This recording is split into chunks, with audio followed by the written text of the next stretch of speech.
Selamat siang mendengar RRI dimanapun Anda berada. Terima kasih Anda masih terus mendengarkan kami di 100,5 MHz program A1 RRI ND. Dan di kesempatan siang hari ini bersama kami Florata Siang, saya Leli Kara dan juga rekan saya Ventino Fernandes masih terus menemani Anda sampai kita berada pada pukul 11:55 waktu Indonesia Tengah untuk program acara Ruang Disabilitas. Dan pendengar RRI, kita tahu di tengah perkembangan dunia yang semakin inklusif, pendidikan itu menjadi salah satu pintu utama menuju kemandirian.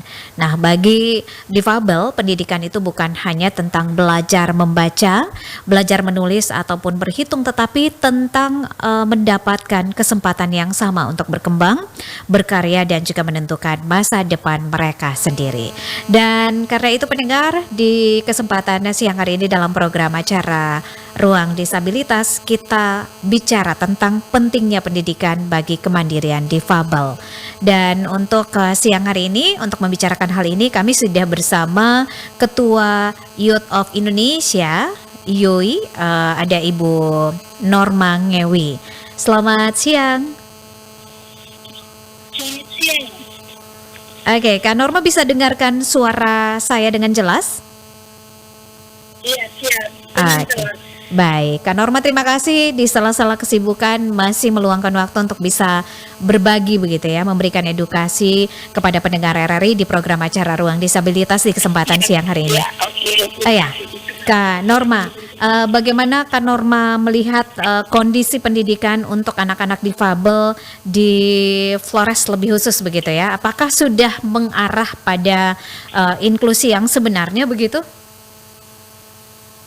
Baik, terima kasih. Untuk mengawali ini, saya memulai dengan peraturan pemerintah nomor 13 tentang tahun 2020 tentang akomodasi yang layak untuk peserta didik penyandang disabilitas. Ini berbicara soal pendidikan inklusi.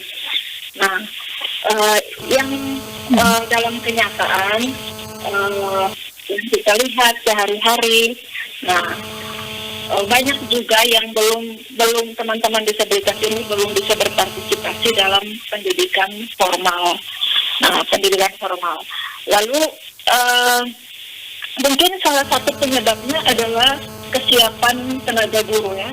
Kesiapan tenaga guru, guru dalam hal ini masih belum memahami konsep inklusi, karena pendidikan inklusi ini sepertinya menjadi isu yang baru dan memang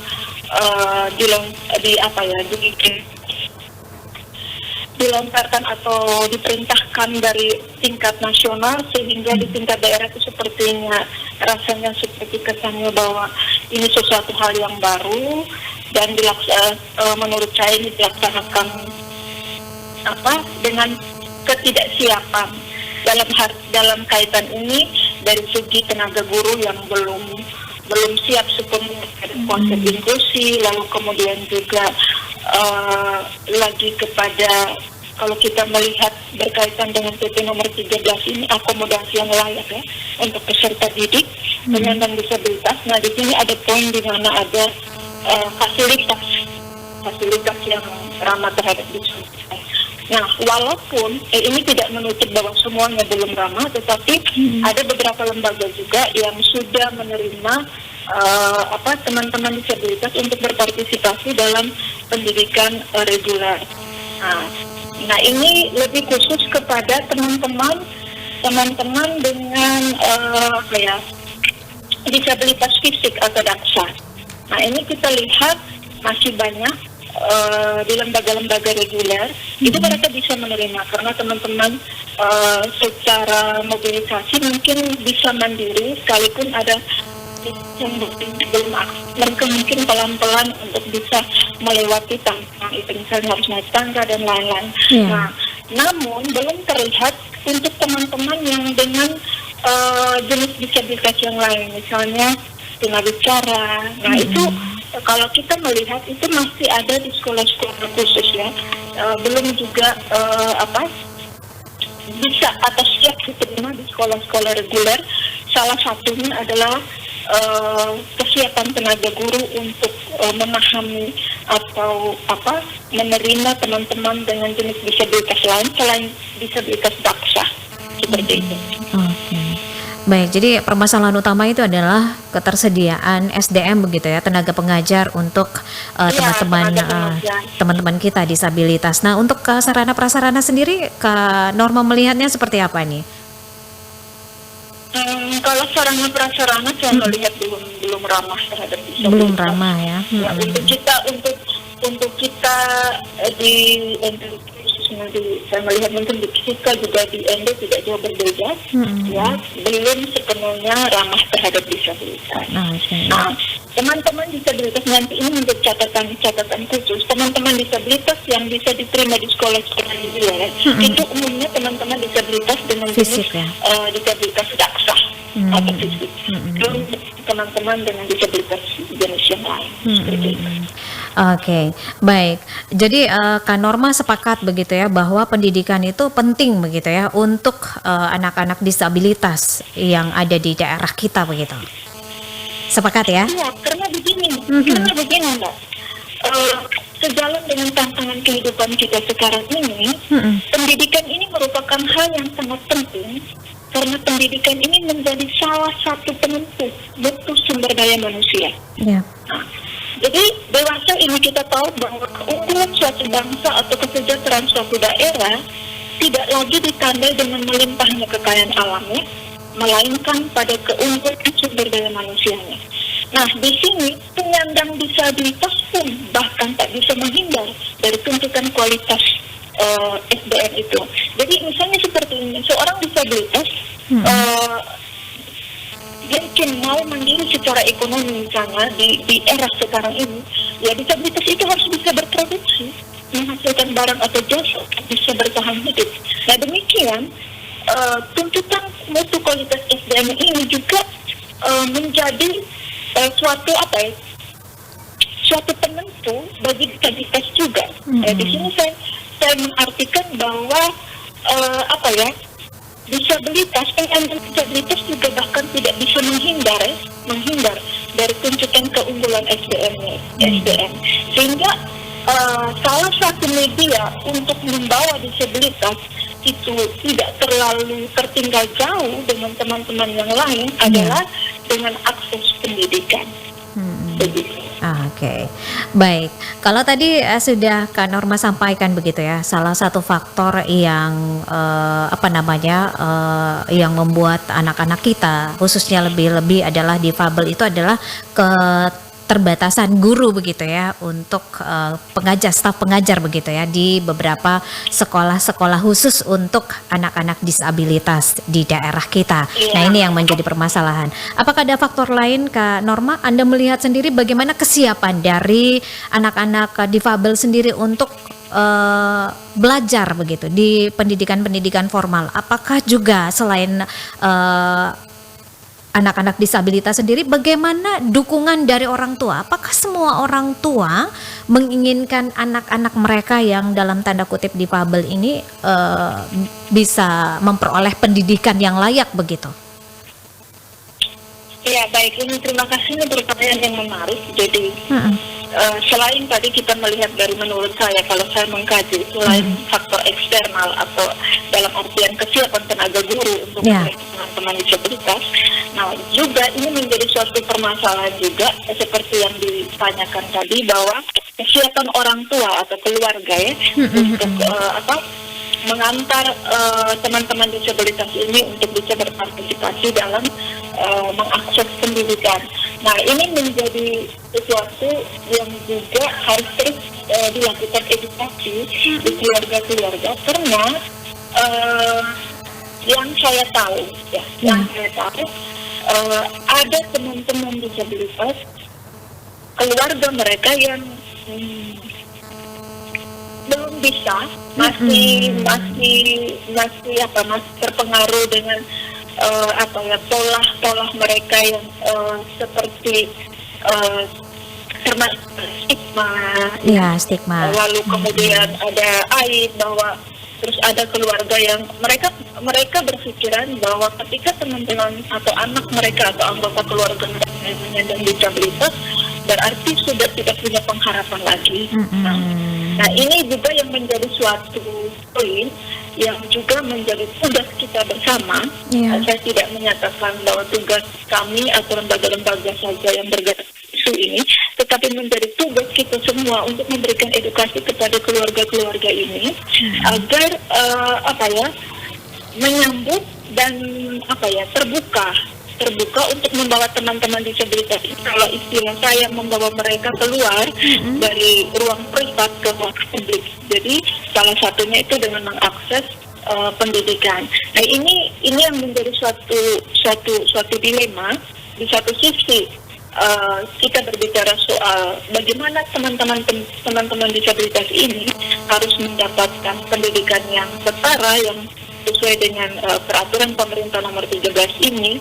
Lalu kemudian juga kita melihat lagi di sini ada suatu poin yang harus juga menjadi suatu perjuangan kita bersama, yaitu seperti yang ditanyakan, yaitu kesiapan keluarga.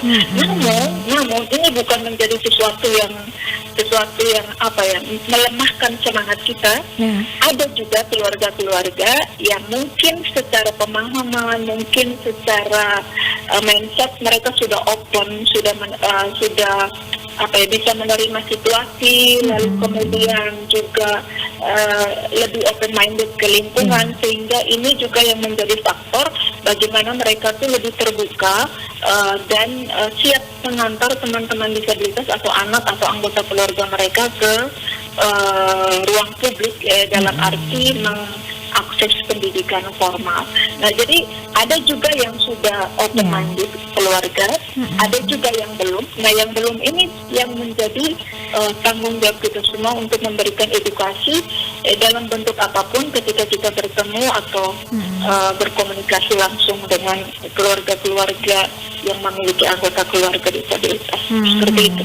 Oke, dan saya kira ketika Kak Norma menyiapkan waktu untuk bisa berdiskusi di ruang disabilitas bersama RRI Programa 1, ini juga menjadi salah satu cara begitu ya, memberikan edukasi kepada orang tua yang memiliki anak yang spesial begitu ya, anak-anak disabilitas, supaya bisa open minded begitu ya, terbuka pemikirannya untuk bisa menyekolahkan anaknya. Itu harapan kita begitu ya Kak Norma ya. Harapan kita. Karena kalau kita melihat dari sisi spiritual bahwa setiap manusia yang diciptakan atau yang dilahirkan itu mempunyai anugerah tersendiri ya.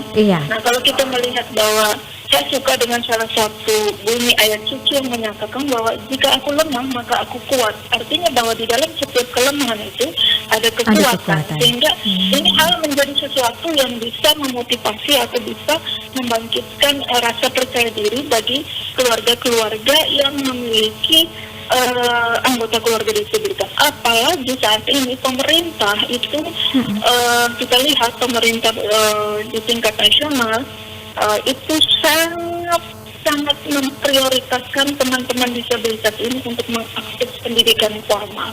Nah, kalau saya mengikuti beberapa, ini menjadi suatu bahan informasi saja. Ketika saya mengikuti sesi-sesi beasiswa dan lain-lain untuk penyandang disabilitas, itu saya menyimak sendiri bahwa kesiapan teman-teman disabilitas ini belum memenuhi kota. Padahal ruang itu disiapkan oleh pemerintah. Iya, ruang itu disiapkan. Jadi ini menjadi suatu hal yang sangat, kalau menurut saya sangat sedih ya. Kita harus juga mendorong teman-teman yang lain.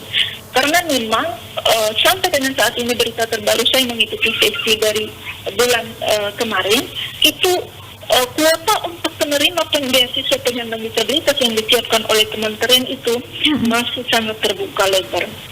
Seperti itu. Oke, kuotanya cukup besar begitu ya Kak Norma ya? Iya, betul. Betul. Oke, nah ini mungkin bisa berikan informasi juga nih bagaimana cara mengakses untuk beasiswa bagi para penyandang disabilitas. Mungkin ada informasi lengkapnya? Iya, salah satu caranya yaitu sekarang kita dengar dengan beasiswa dari Kementerian Keuangan yaitu LPDP. Ya. Nah, nanti akan dibuka lagi tahun depan 2026. Nah, itu sekitar bulan Januari itu gelombang pertama dan gelombang keduanya itu bulan Juli. Nanti teman-teman bisa mengaksesnya teman-teman disabilitas dalam artian ingin melanjutkan pendidikan. Misalnya sekarang sudah S1 dan ingin melanjutkan pendidikan S2 atau S3, nah itu bisa mengakses di website Kementerian Pendidikan khususnya di LPDP.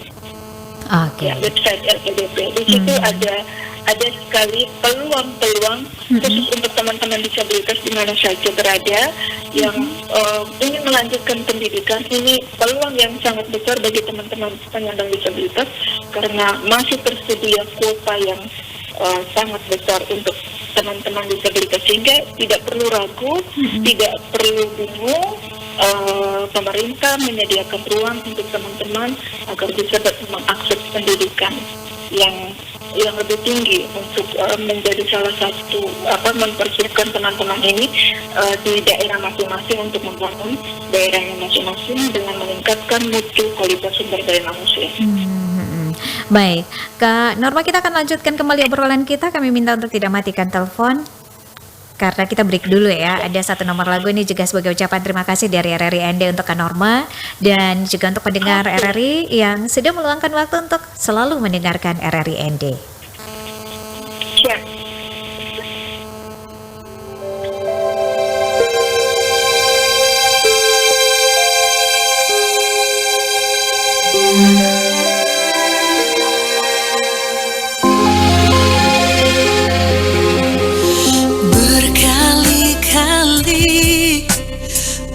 Telah mencoba maaf dan percayakan kamu, lengah tuakan semua janjimu, terlampau larut buaimu, katamu kau kan hentikan derai air mataku ini, namun kembali kau lukai hati yang bahkan belum sembuh sempurna. Imajinasi coba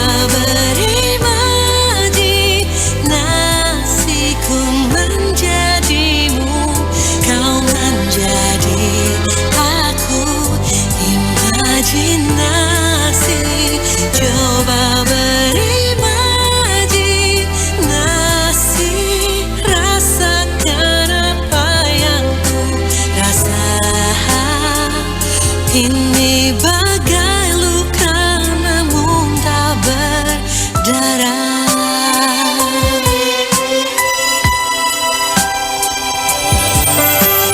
Lengah tuakan semua janjimu, terlampau larut buaimu, katamu kau kan hentikan derai air mataku ini,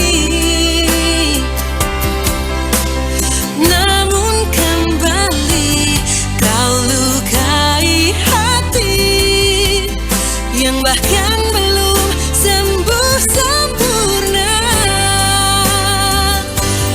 Imajinasi coba beri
Lah iya, lek Paidi itu loh, apa ya nanti bisa ikut nyoblos? Loh, lah emangnya kenapa toh Mbak Yu? Walau wong lek Paidi pakai kursi roda, apa ya nggak repot nanti? Kasihan toh lek Paidi. Loh, ya lebih kasihan kalau Lek Paidi tidak menyalurkan suaranya toh Mbak Yu. Penyandang disabilitas sebagaimana dengan orang penyandang non-disabilitas memiliki hak dan kewajiban yang sama, termasuk hak dan kewajiban konstitusional yang meliputi hak ekonomi, sosial, budaya, dan negara mempunyai kewajiban untuk memenuhi, menghormati, dan melindungi setiap hak yang dimiliki oleh setiap warga negaranya, ya termasuk hak pilih pemilih disabilitas. Ya kalau gitu kayak buruan dikasih tahu Mas, sebelum menyesal di kemudian hari loh. Loh Mbak Yu, kan rumah sebelah Lek Paidi toh? Oh iya ya.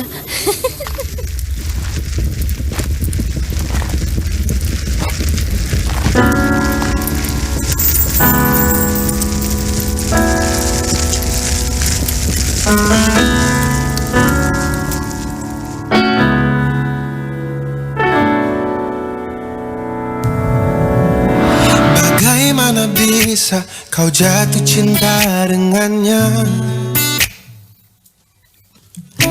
Bagaimana mungkin kau lebih memilih dia? Mengapa kini kau menghilang seketika? Mengapa kini kau berpaling bersamanya?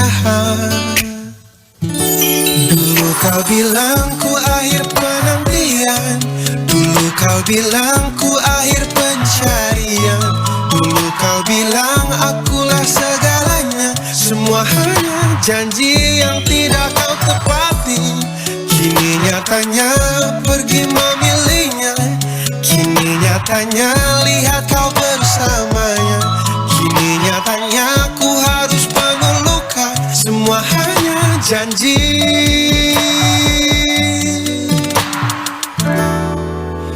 yang tak punya arti.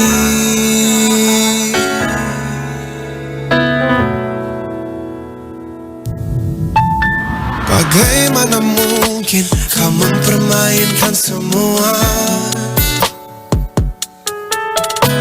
Bagaimana bisa aku tak tahu segalanya? Ternyata aku salah telah mengiyakan semua. Ternyata aku salah selalu mudah percaya.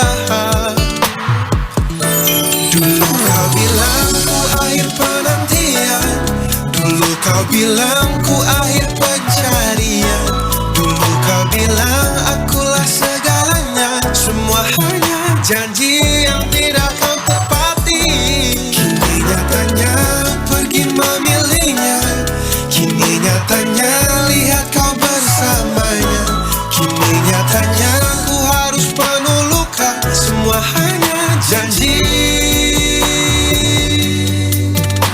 yang tak punya arti. Mengapa semuanya terjadi? Mengapa semuanya terjadi? Mengapa, oh mengapa semua hanya janji yang tak punya arti?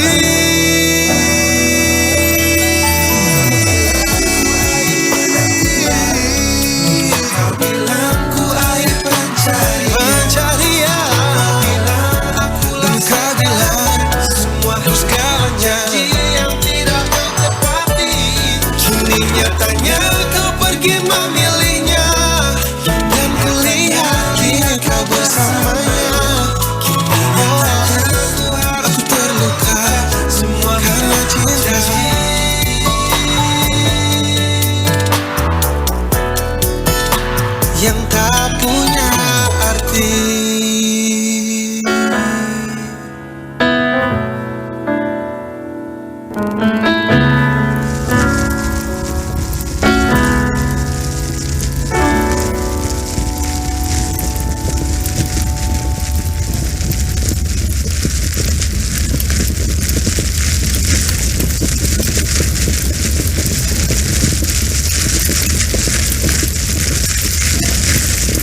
Aduh,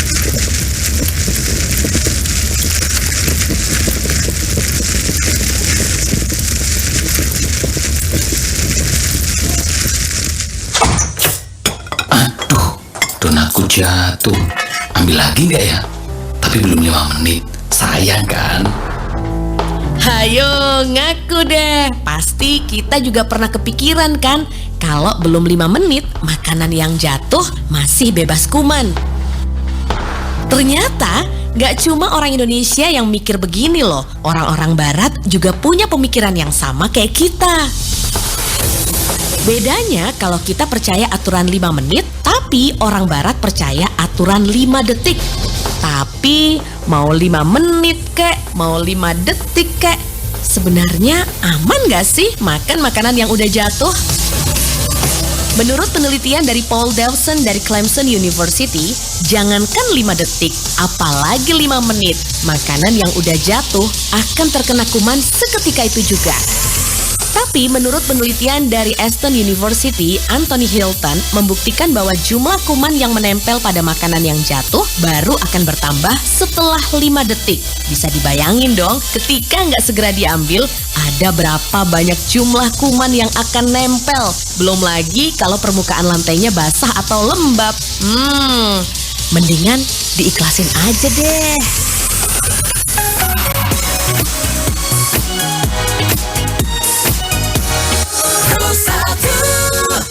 Pendengar, kita masih bersama untuk program acara Ruang Disabilitas tentang pentingnya pendidikan bagi kemandirian difabel yang menjadi topik kita untuk kesempatan siang hari ini, dan kami masih bersama Ketua YOI Indonesia Norma Ngewika. Norma, selamat siang kembali. Selamat siang kembali. Oke, masih semangat ya untuk membagi informasi dan juga memberikan edukasi begitu ya kepada pendengar kami di kesempatan siang hari ini. Baik, Kak Norma, kira-kira apa yang sudah Kak Norma dan juga teman-teman lakukan begitu ya melihat situasi dan kondisi saat ini bahwa belum banyak orang tua yang open minded untuk menyekolahkan anaknya begitu, anak-anak disabilitas. Baik, yang kami lakukan kalau dari orang tua atau keluarga itu kita sering melakukan kunjungan rumah. Kita sering melakukan kunjungan rumah, kita ketemu langsung, berdialog langsung. Kira-kira kita mau tahu akar persoalannya di mana kok bisa tidak mengantarkan teman-teman disabilitas. Nah, dan dari sekian banyak yang kami kunjungi, persoalannya lagi-lagi dan lagi-lagi sama, yaitu merasa anak atau anggota keluarga mereka ini tidak layak dengan kondisi disabilitas, bahwa ya sudah tidak ada harapan lagi. Banyak yang seperti itu. Nah, dari situ kita memberikan masukan, bahkan motivasi. Lalu saya sendiri juga kerap menjadi motivasi bagi mereka. Seperti testimoni hidup saya gitu. Saya bahkan menceritakan kisah hidup saya, dulu saya seperti ini, tapi karena dengan pendidikan, nah ya, akhirnya secara tidak langsung itu menjadi spirit itu langsung tertular ke mereka. Ada juga yang kemudian langsung memberikan respon yang baik untuk bisa mengantar anak atau anggota keluarga mereka ke sekolah. Tapi ada juga yang memang kita butuh follow up lagi untuk bisa memberikan motivasi. Nah, kita dalam hal ini kita tidak memaksa, tetapi tujuan kita adalah memberikan pemahaman agar mereka punya pemahaman yang sama. Karena ketika mereka punya pemahaman yang sama, pola pikir mereka berubah, maka itu akan mengubah tingkah laku, akan mengubah perilaku mereka. Jadi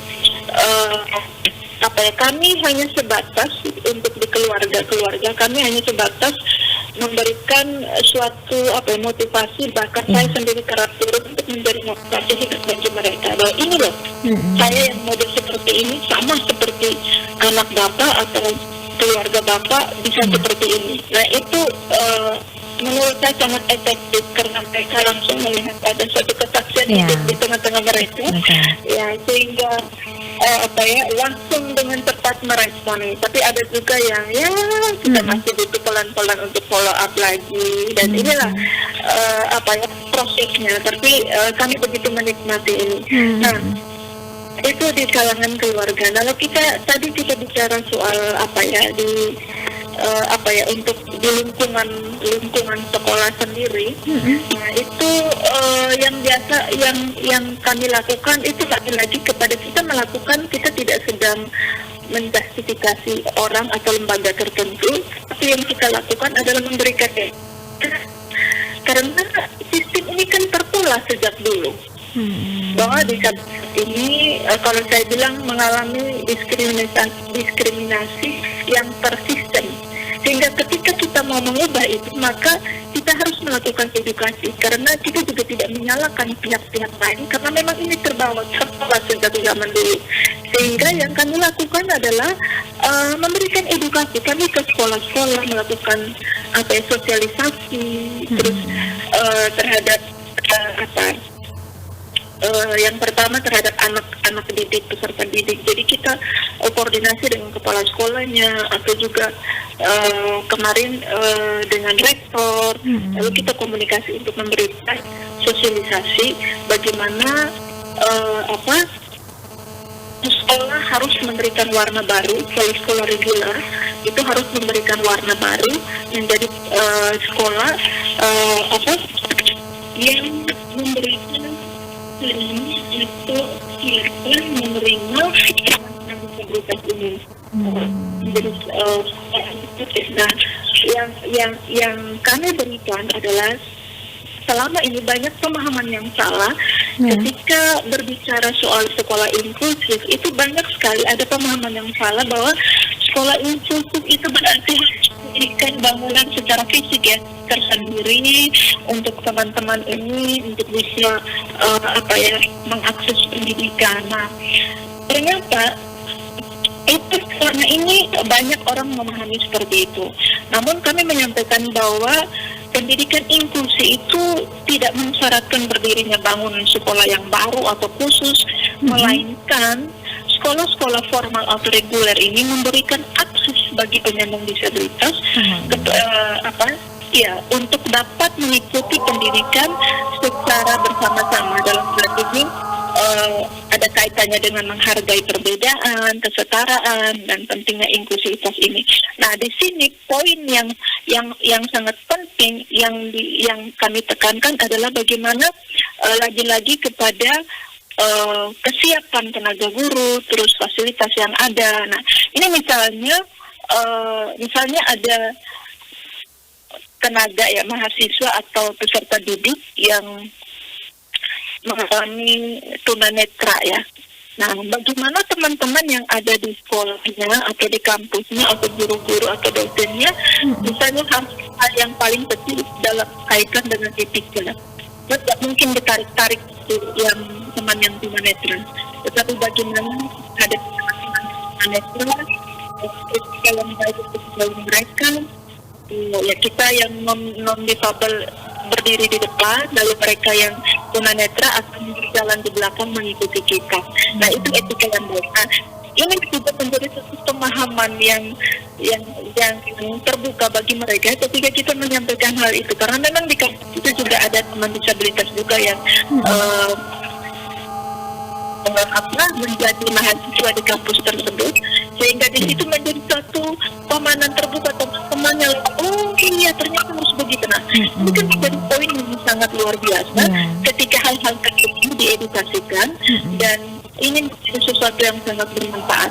Nah, ini dari kita bagaimana teman-teman disabilitas, teman-teman di lingkungannya maupun guru atau dosen bagaimana berinteraksi dengan teman-teman seperti ini. Nah, ini yang kami lakukan di sekolah-sekolah maupun juga di keluarga. Sejauh ini yang kami lakukan masih sebatas memberikan edukasi terhadap mereka. Tapi ini cukup luar biasa begitu ya Kak Norma ya. Usaha yang sudah Kak Norma dan juga teman-teman lakukan, melakukan pendekatan edukasi kepada orang tua, bahkan menceritakan pengalaman hidup yang benar-benar mereka lihat dan real, ini justru cepat begitu ya membuka pemahaman bagi orang tua yang memiliki anak-anak disabilitas. Baik, Kak Norma, kita bicara tentang kemandirian. Kira-kira keterampilan difabel yang berhasil mandiri melalui dukungan pendidikan itu seperti apa yang menurut Kak Norma itu penting untuk dan juga perlu diterapkan bagi anak-anak difabel begitu? Baik, nah lagi-lagi ketika kita berbicara tentang kemandirian, nah kita lakukan adalah dari teman-teman, dari data-data difabel yang kita peroleh. Nah ini kita melakukan identifikasi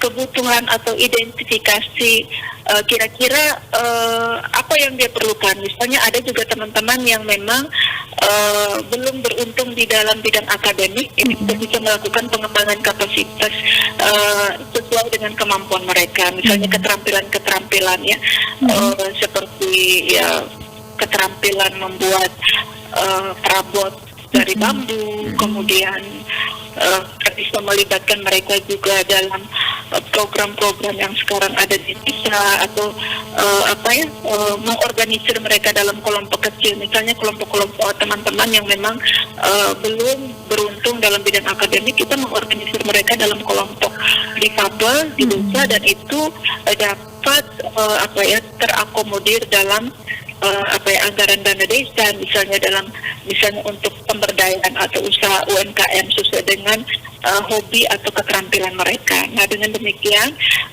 di sini ada teman kita di satu kelompok difabel yang terakomodir di desa itu melakukan UMKM pelatihan pembuatan teh dari daun kelor. Dan bahkan sekarang produk teh dari daun kelor itu sudah sampai ke Labuan Bajo, permintaan sampai ke Labuan Bajo. Dan menurut kisahnya dari penjualan itu dia dapat menyekolahkan anaknya. Nah, ini kan kisah sukses ketika teman-teman difabel diberdayakan seperti itu. Mungkin ini bisa menjadi narasumber kami untuk edisi berikutnya begitu ya Kak Norma ya. Ini bisa menginspirasi teman-teman kita, saudara-saudara kita yang lainnya begitu ya Kak Norma ya. Oke. Kak Norma, sebelum kita akhiri obrolan kita di ruang disabilitas untuk edisi hari ini, apa pesan dan juga harapan yang ingin Kak Norma sampaikan kepada pendengar kami? Baik, pesan yang ingin saya sampaikan untuk pendengar RRIND dimanapun berada, khususnya bagi teman-teman disabilitas atau keluarga-keluarga yang memiliki anggota keluarga disabilitas, jangan pernah berhenti berharap. Jangan pernah berhenti berharap, lalu kemudian jangan menangisi kedisabilitasan, tetapi tunjukkan itu dengan prestasi yang kita miliki, karena dengan menunjukkan prestasi yang kita miliki, itu menjadi salah satu poin penting adanya pengakuan di pihak luar bahwa kita mampu bersaing dengan kelompok-kelompok yang lain. So yang saya sampaikan, apa yang kita punya, perjuangkan dan tunjukkan prestasi. Seperti itu. Baik Kak Norma, terima kasih untuk waktunya dengan RRI di kesempatan siang hari ini. Kita bisa planningkan lagi begitu ya untuk membahas di program-program acara lainnya bersama RRI Program A1. Sekali lagi terima kasih, salam hangat dari Andi Kota Pancasila. Selamat siang. Selamat siang.